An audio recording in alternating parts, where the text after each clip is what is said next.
Aguilar, justamente para hablar del escenario ante las primarias del próximo domingo. Ya les comentábamos incluso algunos algo de la entrevista del periodista Eugenio Martínez. También les comento que José Ignacio Casal pues también habló de en cuánto tiempo se iban a publicar resultados.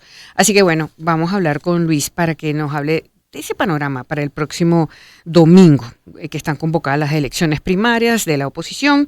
Y bueno, para escoger este candidato unitario para los comicios presidenciales de 2024. Luis, bienvenido, buenas tardes.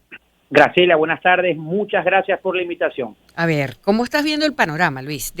Comienza con tu panorama y allí, bueno, bueno, te pregunto algunas cosas, pero ¿cómo lo ves? ¿Cómo ves la cosa? Graciela, a 48 horas para el desarrollo de las primarias opositoras, podemos ver que algunos candidatos pudieron desarrollar su cierre de campaña de forma exitosa, como Delsa Solórzano, Prosperi en Maracaibo, Delsa en Barquisimeto, María Corina Machado tuvo dificultad, ¿ok? Otros candidatos, imagino que por temas de recursos no desarrollaron un cierre de campaña formal y decidieron invertir esos recursos para el día de la elección. Okay. Leemos los reportes de algunos comandos de campaña que afirman que a 2 días para el proceso primario aún no se ha publicado el listado de miembros y testigos de mesa en algunas regiones importantes. Hasta ahora los pronunciamientos públicos de la Comisión Nacional de Primaria con respecto a estos temas no se han realizado y se espera que exista el domingo una participación de 12% del padrón electoral nacional. Claro, y te pregunto algo, Luis. La semana noticiosamente estuvo muy movida con, bueno, se habla de levantamiento de sanciones en petróleo y gas por 6 meses.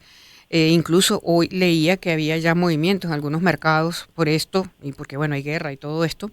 Y bueno, eso es importante quizás para cierto estrato de la población. ¿Cómo lo ves tú? O sea, entre otras cosas, también la liberación de los presos políticos, todo, o sea, el conjunto de noticias, a ver. El levantamiento de sanciones, Graciela, es una buena noticia para el país. Claro. ¿Okay? Entendiendo que las sanciones económicas a la nación, al país, a quien afecta principalmente es a la población, no a actores políticos. ¿Ok? Y Venezuela es un país que viene atravesando una crisis política, pero sobre todo económica, que necesita superar. Considero que el tema económico venezolano, tema de sanciones, debería estar fuera de el debate político nacional e internacional, entendiendo que, como te lo decía, los principales afectados por las consecuencias de las acciones no es el presidente de la República, no son los partidos políticos, ni son actores políticos particulares, sino la economía del país per se, en general. ¿Ok? Claro. Vemos que principalmente los acuerdos en Bárbaros, las negociaciones fueron desarrolladas principalmente por el gobierno de Venezuela y la Casa Blanca. La plataforma unitaria funge como un actor, un brazo ejecutor acá en Venezuela de las líneas estratégicas que les baja el gobierno de los Estados Unidos y que evidentemente Estados Unidos se ha convertido en un actor clave en las negociaciones con el gobierno y en la liberación de estas personas que estaban detenidas por razones políticas, la suspensión de las sanciones, el acuerdo con el gobierno nacional para posibilitar un proceso electoral presidencial el año que viene competitivo, entre otros temas que incluye en los acuerdos en Bárbaro.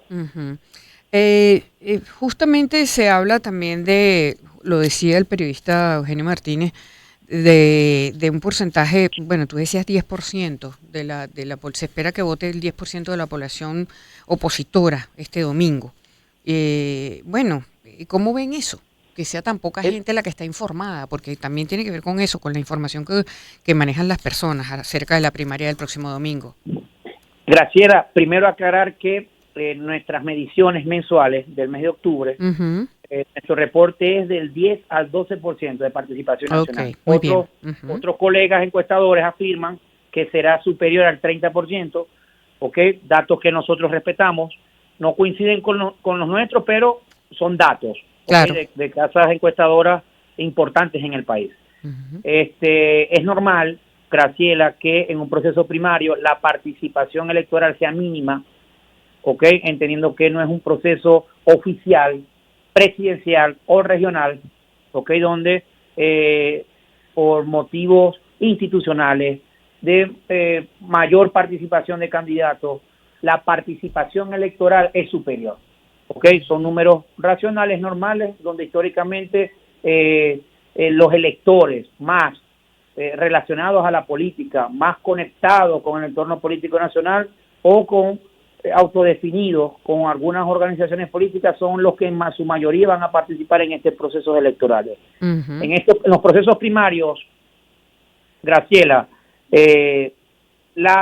los partidos políticos, las estructuras políticas y la maquinaria electoral juegan un papel fundamental, para materializar la victoria electoral. Y el voto espontáneo mengua un poco.